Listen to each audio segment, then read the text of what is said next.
तो भगवान आपको हमेशा तरक्की दें और आप हमेशा खुश रहें। और जो भाई का चैनल है SSP SFC,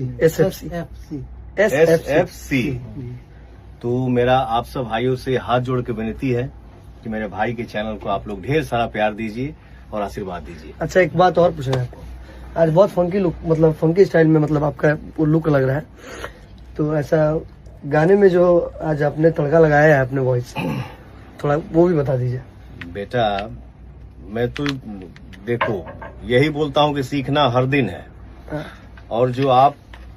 सजा के लाते हैं और आप जो शेयर करते हैं कि चाचा हमको